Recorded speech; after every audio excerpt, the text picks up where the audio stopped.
बांगलार बाड़ी परियोजना के रुपए को लेकर दलाल या धोखेबाज प्राप्तकर्ताओं को धोखा ना दे सके, इसलिए नक्सलबाड़ी के मनीराम ग्राम पंचायत में एक जागरूकता शिविर का आयोजन किया गया। आज प्राप्तकर्ताओं को जागरूक करने के साथ ही साथ प्रमाण पत्र भी सौंपे गए। We are the dreamers, the achievers, and the leaders. Come, join us today.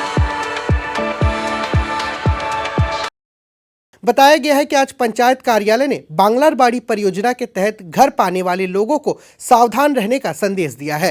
वहीं यदि कोई जालसाज रुपए मांगता है तो बांगलार बाड़ी परियोजना के प्राप्तकर्ता शिकायत बॉक्स के माध्यम से शिकायत कर सकते हैं। इस दौरान सिलीगुड़ी महकमा परिषद के सभाधिपति अरुण घोष और मनीराम के प्रधान गौतम घोष, पंचायत समिति के उपाध्यक्ष सजनी सुब्बा, उप प्रधान समेत अन्य लोग उपस्थित थे। আজকে যে অনুষ্ঠানটা ছিল দীর্ঘ প্রতীক্ষার পরে আজকে 2018 সাল থেকে নিয়ে শেষ অবধি রাজ্যের মুখ্যমন্ত্রীর অনুপ্রেরণায় বাংলার বাড়ি সেই প্রকল্পের যারা পয়সা পেয়েছে, প্রথম কিস্তি ঢুকে গেছে, তাদেরকে নিয়ে একটা সচেতনমূলক প্রোগ্রাম আমরা মনিরাম গ্রাম পঞ্চায়েত থেকে করলাম। এবং প্রথমে আমি রাজ্যের মুখ্যমন্ত্রী তথা মমতা ব্যানার্জিকে, আমাদের প্রিয় দিদি, ধন্যবাদ জানাই মনিরাম গ্রাম পঞ্চায়েতের পক্ষ থেকে, যে কেন্দ্র সরকারের বঞ্চনার পরেও আমার দিদি আমাদের বাংলার মানুষের প্রতি যে আবেগ, সে আবেগের ফলপ্রসূ হিসাবে আজকে মনিরাম অঞ্চলে 798 জন মানুষ, দুস্থ পরিবার বাংলা বাড়ির আওতায় এসেছে এবং তাদের প্রথম কিস্তির টাকা ঢোকা শুরু হয়ে গেছে। আমরা সতর্ক করলাম সেই সব বেনিফিশিয়ারিদেরকে নিয়ে যে আপনারা কারো প্ররোচনায় পড়বেন না, কোনো প্রলোভনে পা দিবেন না। আপনাদের দীর্ঘ অপেক্ষার পরে রাজ্যের মুখ্যমন্ত্রীর অক্লান্তিক পরিশ্রমের উদ্যোগে আজকে আপনাদের যে বাড়ি প্রদান করছে রাজ্য সরকার, সেই বাড়ির যে পয়সা আপনাদের অ্যাকাউন্টে ঢুকেছে সেটা আপনারা নির্ভয়ে সে কাজ করুন এবং পরবর্তী সেকেন্ড কিস্তি সেটাকে ঢুকানোর দায়িত্ব আমরা যারা পঞ্চায়েত প্রধান আধিকারিকরা গ্রাম পঞ্চায়েতে আছি আমাদের। এবং কোনো রকম দালাল চক্র কথা শুনবেন না, কাউকে কোনো রকম অর্থ চাইলে সে অর্থ কাউকে দিবেন না, এটাই আমাদের মূল উদ্দেশ্য ছিল। এবং আমরা চাই যে রাজ্যের মুখ্যমন্ত্রী তথা মমতা ব্যানার্জির যে চিন্তাভাবনা সেটা যেন সফল হোক এবং আগামীতে রাজ্যের বাংলা বাড়ি দুস্থ পরিবারদের ঘরে ঘরে হোক, এই আশা আমরা মনিরাম গ্রাম পঞ্চায়েত থেকে রাখছি। একদমই তাই। আজকে প্রথম বাড়ি নয়, আমাদের পুরো রাজ্য জুড়ে আজকে এই কর্মসূচি চলছে। মনিরাম গ্রাম পঞ্চায়েত তার ব্যতিক্রম নয়। মনিরাম গ্রাম পঞ্চায়েতে মাননীয় মুখ্যমন্ত্রী মমতা বন্দ্যোপাধ্যায়ের অনুপ্রেরণায়, ওনার নির্দেশে আজকে প্রায় 798টি বাড়ি এখানে এলিজিবল হয়েছে। যারা ঘর পাচ্ছে 1,20,000 টাকা করে পাবেন। তার প্রথম কিস্তি 60,000 টাকা আজকে 352 জন এখানে পেয়েছে। আমরা দেখতেই পাচ্ছি মানুষের যে উৎসাহ উদ্দীপনা, মানুষের যে আজকে এত ভিড়।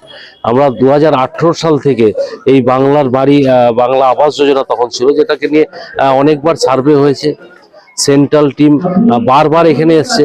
কেন্দ্র সরকারের বঞ্চনার ফলে গরিব মানুষরা দীর্ঘ 4-5 বছর থেকে কিন্তু এই বাড়িটা পাওয়ার অনেক আগেই কথা ছিল, কিন্তু কেন্দ্র সরকারের বঞ্চনার ফলে আমরা পাইনি। আমরা ধন্যবাদ জানাই মাননীয় মুখ্যমন্ত্রীকে, যার উদ্যোগে, যার নির্দেশে আমরা গ্রাম অঞ্চলের মানুষরা, খেটে খাওয়া মানুষরা, গরিব মানুষরা আজকে এই টাকাটা পাচ্ছে। 1,20,000 টাকা করে পাবেন।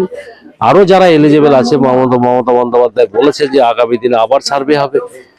যেভাবে কেন্দ্র সরকার বঞ্চনা করছে আমাদের রাজ্যকে, আমরা আগেও দেখেছি যে 100 দিনের টাকা আমাদের খেটে খাওয়া গরিব মানুষরা, আমরা গ্রাম অঞ্চলে বসবাস করি, এখানকার মানুষের জীবিকা নির্বাহ করে কিন্তু আমাদের 100 দিনের কাজের উপরে, সেই টাকাটাও কিন্তু কেন্দ্র সরকার বন্ধ করে রেখেছিল।